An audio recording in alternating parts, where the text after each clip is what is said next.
Sign करिए, अपना photo लगाइए।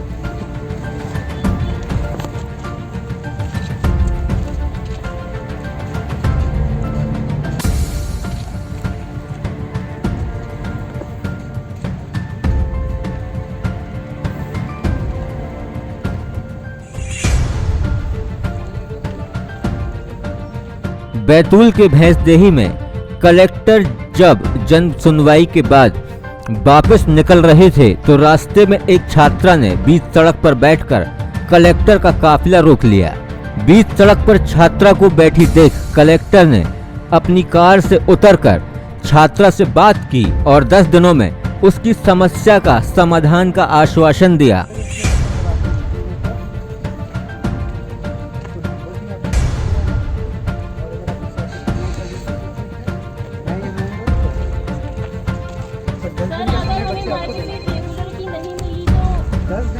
हम कुछ भी कर सकते हैं, फिर आप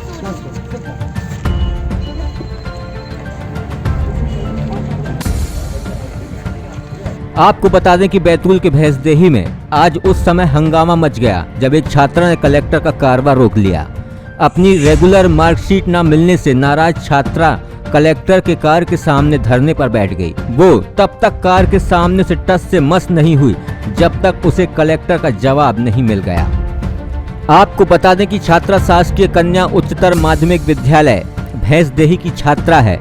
उसने साल 2019 में इस स्कूल से कक्षा 12वीं की परीक्षा दी थी। वैशाली और उसके साथ की 33 छात्राएं यहां नियमित छात्रा के तौर पर अध्ययनरत थीं, लेकिन जब उनकी मार्कशीट आई तो उसमें छात्राओं को प्राइवेट परीक्षार्थी बताया गया। छात्राओं ने इसकी शिकायत सीएम हेल्पलाइन पर भी की, लेकिन उन्हें वहां से भी कोई राहत नहीं मिली।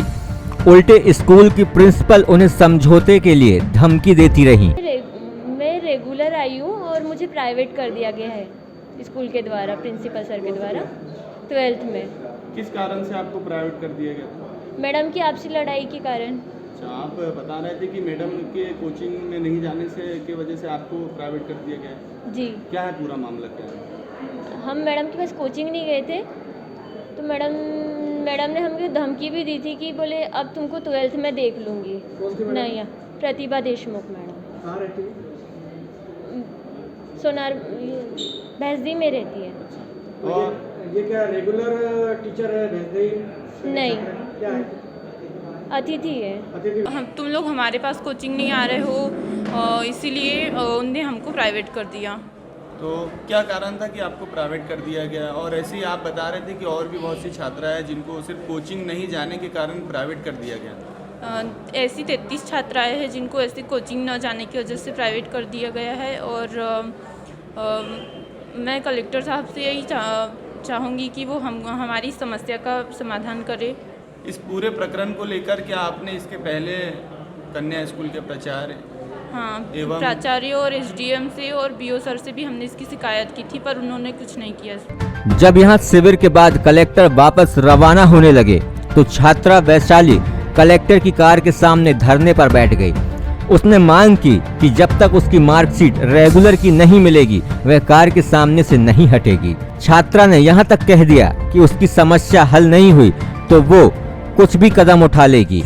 यहाँ छात्रा की नाराजगी देख कलेक्टर खुद कार से उतरे और फिर उन्होंने छात्रा को अपना नंबर देकर कहा कि उनकी समस्या 10 दिन के अंदर हल हो जाएगी। जो वो छात्रा है उससे लगभग मेरी 10 से 15 मिनट कमरे के अंदर ऑलरेडी चर्चा हुई थी जनसुनवाई के दौरान।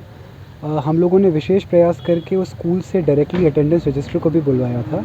छात्रा का मुख्य रूप से आरोप ये है कि जो बच्चे हैं उन लोगों की गलत एब्सेंट लगाई गई है और जानबूझ के इस प्रकार से गलत एब्सेंट लगाने की वजह से उनकी अटेंडेंस जो है वो 65% से कम हो गई, जिस वजह से उनको मार्कशीट के ऊपर प्राइवेट छात्र के रूप में दर्शाया गया। उनकी मांग ये है कि उनको रेगुलर छात्र के रूप में दर्शाया जाए, जिसके लिए 65% से ज़्यादा अटेंडेंस अनिवार्य है। हालांकि ये मुद्दा क्योंकि 2 बार मेरे सामने रेज़ किया गया है, ऐसा प्रतीत होता है कि इसके अंदर संभव है कि कुछ गड़बड़ की गई हो। तो हम लोगों ने ये निर्देशित किया है कि कंसर्न प्राचार्य को और टीचर को एक नोटिस जारी करेंगे, उनसे स्पष्टीकरण लेंगे, फिर इस पर यथोचित निर्णय करेंगे। इधर इस मामले के बाद अब छात्राओं की उपस्थिति पंजी की जांच करवाई जा रही है, जिससे ये सिद्ध होगा कि वे रेगुलर थीं या नहीं। बैतूल से मनीष राठौर की रिपोर्ट।